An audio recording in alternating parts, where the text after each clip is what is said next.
Right now we see a huge progress in sequencing efforts, being able to sequence entire genomes of cancers, and at a price that is falling to a level that becomes realistically being applied to really a large population. Now, what can we expect how that changes the way we treat patients?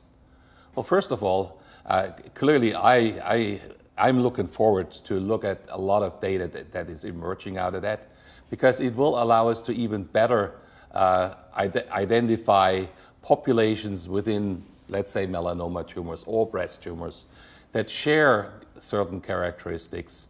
We probably can learn from that what most likely their molecular drivers are, and if they are druggable, we will have a huge opportunity to come up with new approaches to treatment. So what I think will happen is we'll get better treatments, we will get safer treatments, but the treatments will be more selective, they will be more niche, there will be smaller groups of patients, and that has some challenges also in terms of conducting clinical trials, challenges in terms of the investment necessary to be made.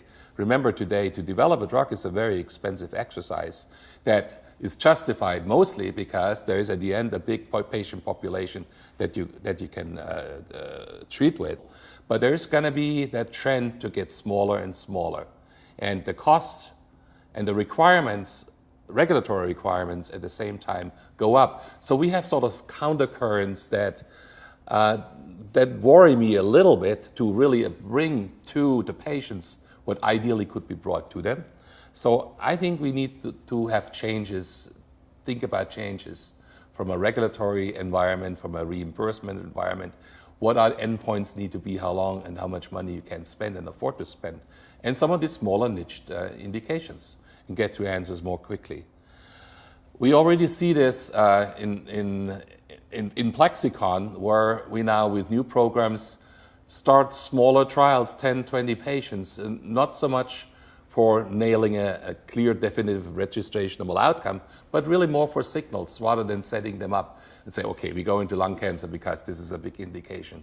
It is more important for us to show early on in development that we hit the target, that we can establish the concept and how the drug is working. Even that is a small indication, but then later on, once we understood that, can bring it into the broader audience.